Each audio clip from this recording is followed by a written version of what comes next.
Bismillahirrahmanirrahim. Assalamualaikum warahmatullahi wabarakatuh. Bismillah. Wassalatu wassalamu ala rasulillah wa ala alihi wa ashabihi wa man walah, amma ba'd. Kita lanjutkan kembali mempelajari kitab Ushulus Sunnah karya Al-Imam Ahmad rahimahullahu ta'ala, yang dijelaskan oleh Fadilatul Syekh Rabi' bin Hadi Al-Madkhali hafizahullahu ta'ala. Mengimani timbangan pada hari kiamat. Al-Imam Ahmad rahimahullahu ta'ala berkata, wal imanu bil mizani yaumal qiyamah, beriman kepada timbangan pada hari kiamat. Kama jaa, sebagaimana terdapat dalam hadis Rasulullah sallallahu alaihi wasallam bersabda, yuzanul abdu yaumal qiyamati fala yazinu janaha ba'udah.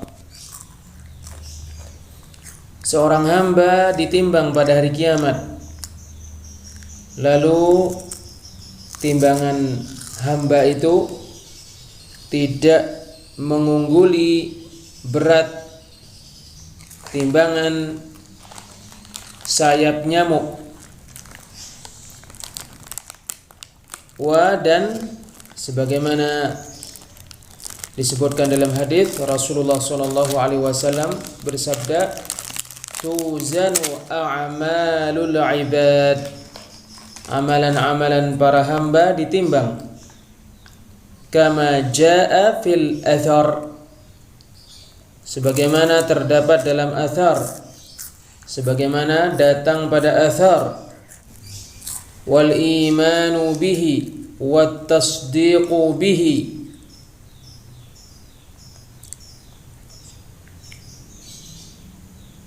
mengimaninya dan membenarkannya. Wal i'radu 'amman radda dzalik, serta berpaling dari siapa saja yang menolak timbangan itu. Wa tarku mujadalatih, dan tidak berdebat dengannya. Penjelasan. Al-Imam Ahmad rahimahullahu ta'ala berkata, wal imanu bil mizani yaumal qiyamah, beriman kepada timbangan pada hari kiamat. Kama jaa, sebagaimana terdapat dalam hadis, yuzanul abdu yaumal qiyamati fala yazinu janaha ba'udah. Seorang hamba ditimbang pada hari kiamat, lalu timbangan hamba itu tidak mengungguli berat timbangan sayap nyamuk.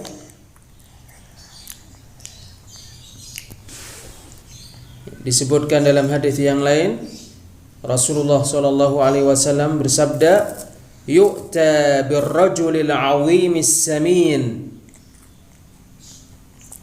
fala yazinu 'indallahi janaha ba'udah. Didatangkan seorang laki-laki yang besar lagi gemuk, lalu timbangan laki-laki itu tidak mengungguli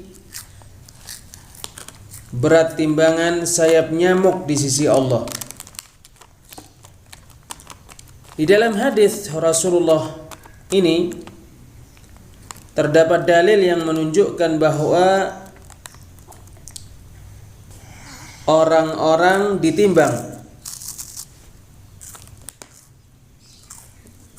dan terdapat di dalam hadis yang sahih bahwa Ibnu Mas'ud radhiyallahu anhu memanjat pohon arak. Dan Ibnu Mas'ud radhiyallahu anhu kedua betisnya kecil. Lalu para sahabat yang lainnya terheran-heran karena kecilnya dua betis Ibnu Mas'ud radhiyallahu anhu.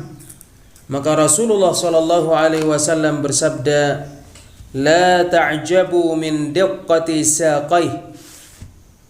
Janganlah kalian terheran-heran karena kecilnya dua betis Ibnu Mas'ud. Fa innahuma athqalu fil mizani min jabal Uhud. Sebab sesungguhnya kedua betis Ibnu Mas'ud radhiyallahu anhu lebih berat di dalam timbangan daripada Gunung Uhud. Hadis diriwayatkan Ahmad.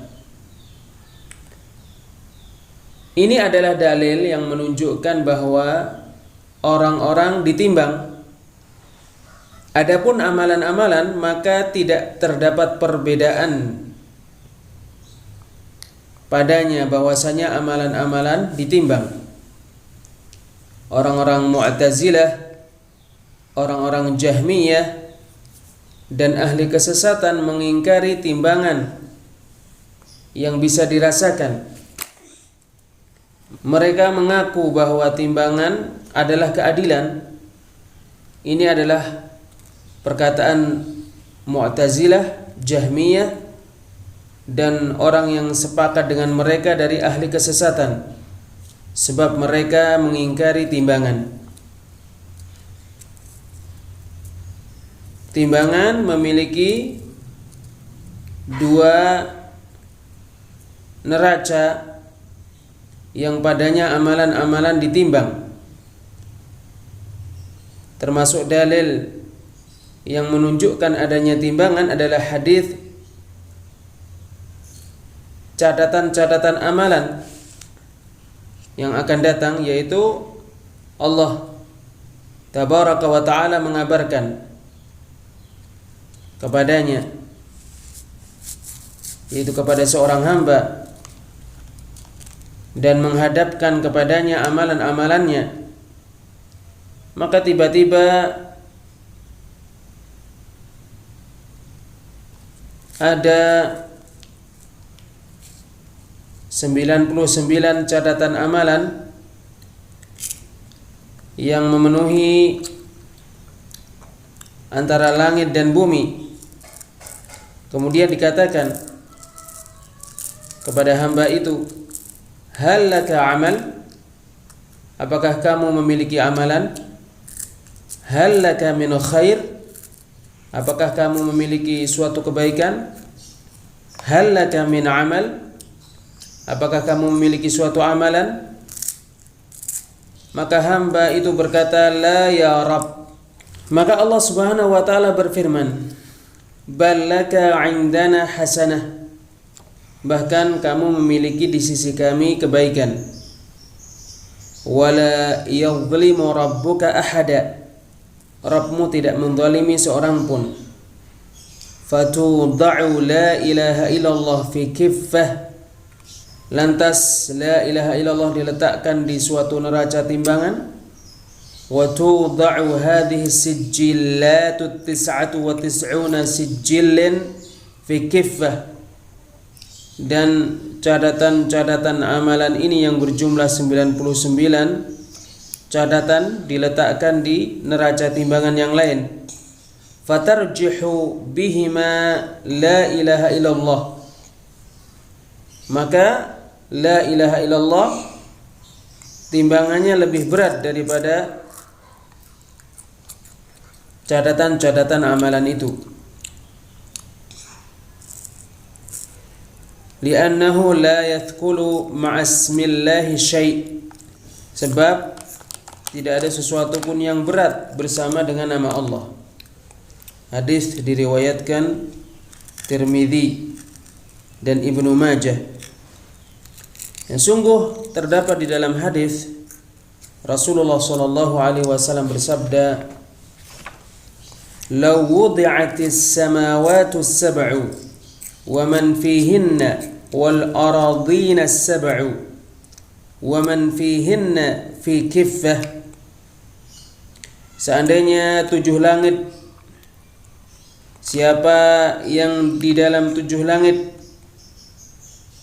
dan 7 bumi, dan siapa yang di dalam 7 bumi diletakkan di neraca timbangan, wala ilaha illallah fi kiffatin lamalat bihinna la ilaha illallah. Sementara la ilaha illallah diletakkan di neraca timbangan yang lain, niscaya la ilaha illallah lebih berat daripada 7 langit beserta isinya dan 7 bumi beserta isinya. Hadis diriwayatkan Ahmad. Yang menjadi hujjah adalah bahwasanya timbangan tetap adanya di dalam Al-Quran dan As-Sunnah. Allah Azza wa Jalla berfirman di surat Al-Anbiya ayat 47, wa nada'ul mawazinal qista liyaumil qiyamah, dan kami meletakkan timbangan-timbangan yang adil pada hari kiamat. Fala tuzlamu nafsun syai'a, maka tidak ada suatu jiwa pun yang dizalimi sedikit pun. Wa in kana mithqala habbatin min khardalin ataina biha, meskipun ada sesuatu yang sangat kecil sekali, meskipun ada sesuatu yang berat, yang sangat kecil sekali, kami akan mendatangkannya. Wa kafa bina hasibin, dan cukuplah kami yang menghisab. Allah Azza wa Jalla berfirman di surat Al-Mu'minun ayat 103, وَمَنْ خَفَّتْ مَوَازِينُهُ فَأُولَئِكَ الَّذِينَ خَسِرُوا أَنفُسَهُمْ فِي جَهَنَّمَ خَالِدُونَ, dan barang siapa yang timbangan-timbangannya ringan, maka mereka itu adalah orang-orang yang rugi jiwa-jiwa mereka, di dalam Jahannam mereka kekal. Allah Subhanahu wa taala berfirman di surat Al-Qari'ah ayat 6 sampai 9, fa amma ma thaqulat mawazinuhu, maka adapun orang yang timbangan-timbangannya berat, fahuwa fi 'ishatir radiyah, maka dia di dalam kehidupan yang diridai. Wa amma man khaffat mawazinuhu fa ummuhu hawiyah, dan adapun orang yang timbangan-timbangannya ringan, maka tempat kembalinya adalah neraka hawiyah. Sangat disayangkan Sayyid Qutb demi Allah mengingkari timbangan dan mengingkari melihat Allah di akhirat. Sayyid Qutb sama dengan orang-orang Jahmiyah dan sama dengan orang-orang Mu'tazilah dalam kebanyakan dari perkara-perkara akidah. Demi Allah, ini terjadi. Kita mengatakan ini agar manusia tidak tertipu dengan buku-buku laki-laki ini yaitu buku-buku Sayyid Qutb. Sebab buku-buku yang ditulis Sayyid Qutb demi Allah dipenuhi dengan kesesatan-kesesatan, wahai saudara-saudara. Demi Allah, terkait perkara yang paling prinsip, perkara yang paling pokok, Sayyid Qutb melakukan perbuatan kengawuran dan melakukan perbuatan sia-sia. Kebanyakan dari para pemuda akan tersia-siakan disebabkan pensucian mereka terhadap Sayyid Qutb, dan disebabkan mereka mendudukkan Sayyid Qutb bukan pada kedudukannya. Maka kamu tidak mendapati orang Mu'tazilah dan orang Jahmiyah berada pada suatu kebid'ahan, melainkan Sayyid Qutb berserikat dengan mereka pada kebid'ahan itu. Sayyid Qutb menampakkan kebid'ahan itu untuk mereka, menjelaskannya untuk mereka, sangat disayangkan. Oleh karena itu Sayyid Qutb mengingkari timbangan, Arsy, dan perkara-perkara yang banyak. Demi Allah, dilema. Al-Imam Ahmad rahimahullahu ta'ala berkata, wal imanu bil mizani yaumal qiyamah kama ja', mengimani timbangan pada hari kiamat sebagaimana datang pada hadis. Sebab sesungguhnya orang Mu'tazilah, orang-orang Jahmiyah, ahli kesesatan, dan orang-orang Batiniyah mengingkari perkara-perkara ini, mengingkari timbangan pada hari kiamat. Al-Imam Ahmad rahimahullahu ta'ala berkata, wal imanu bihi wat tasdiqu bihi, mengimaninya dan membenarkannya, wal i'radu amman radda dzalika wa tarku mujadalatih, serta berpaling dari siapa saja yang menolak timbangan itu dan tidak berdebat dengannya. Syekh Rabi' bin Hadi Al-Madkhali hafizahullah ta'ala berkata, kalian sudah mengetahui perkara yang disebutkan terkait berdebat. Allah berbicara dengan hamba-hambanya pada hari kiamat. Al-Imam Ahmad rahimahullahu ta'ala berkata, wa anna Allah ta'ala yukallimul ibada yawmal qiyamati laysa bainahum wa bainahu turjuman.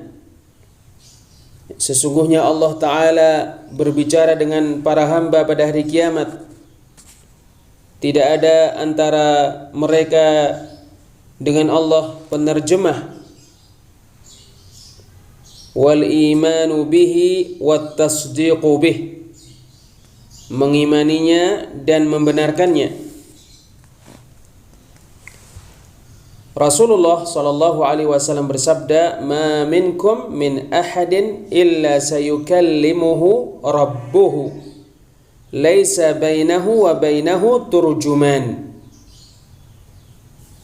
Tidak ada seorang pun dari kalian kecuali Rabb-nya akan berbicara dengannya. Tidak ada antara dia dengan Rabb-nya penerjemah. Hadis diriwayatkan Bukhari dan Muslim. Syekh Rabi' bin Hadi Al-Madkhali hafizahullah ta'ala, beliau berkata, kalian mendengar Rabb tabaraka wa ta'ala memanggil. Allah subhanahu wa ta'ala berfirman di surat Fussilat ayat 47 sampai 48. Wa yauma yunadihim, dan pada hari Allah memanggil mereka, aina syurakai, di mana sekutu-sekutuku, qalu adannaka ma minna min syahid, mereka berkata, kami telah mengabarkan kepadamu tidak ada dari kami seorang saksi pun. Wa dhalla anhum ma kanu yad'una min qabl, tersesatlah dari mereka apa yang mereka doai sebelumnya. Wa dhannu ma lahum min mahis, dan mereka menyangka mereka tidak memiliki satu pelarian pun. Allah Subhanahu wa taala berfirman di surat Al-Qasas ayat 62, wa yauma yunadihim, dan pada hari Rabb mereka memanggil mereka, fayaqulu aina syurakai alladzina kuntum taz'umun, maka Rabb mereka berkata, di manakah sekutu-sekutuku yang kalian akui? Panggilan tidak terjadi kecuali dengan huruf dan suara, dan panggilan dengan suara dan huruf itulah pembicaraan. Rabb tabaraka wa ta'ala memanggil penghuni surga, hal raditum, apakah kalian ridha? Hal azidukum, apakah aku menambah untuk kalian? Maka Allah berbicara dengan para hamba, dan para hamba berbicara. Allah mengajak bicara individu-individu subhanahu wa ta'ala. Allah mengajak bicara semua orang tanpa penterjemah, dan Allah mengajak bicara semua orang. Maka Allah Subhanahu wa taala disifati dengan kesempurnaan ini, yaitu berbicara. Maka Allah disifati dengan kesempurnaan ini sejak dahulu kala, tanpa permulaan dan selama-lamanya. Pembicaraan ini termasuk sifat kesempurnaan Allah. Allah berbicara dengan individu-individu pada hari kiamat. Allah berbicara dengan Musa. Allah berbicara dengan Muhammad. Allah berbicara dengan Jibril. Dan Allah berbicara dengan para malaikat tabaraka wa ta'ala. Berbicara termasuk sifat kesempurnaan Allah. Yang menjadi hujjah adalah bahwasanya Allah berbicara, bahwasanya Allah mengajak bicara para hamba pada hari kiamat, dan bahwasanya pembicaraan Allah terjadi untuk orang-orang yang beriman pada hari kiamat.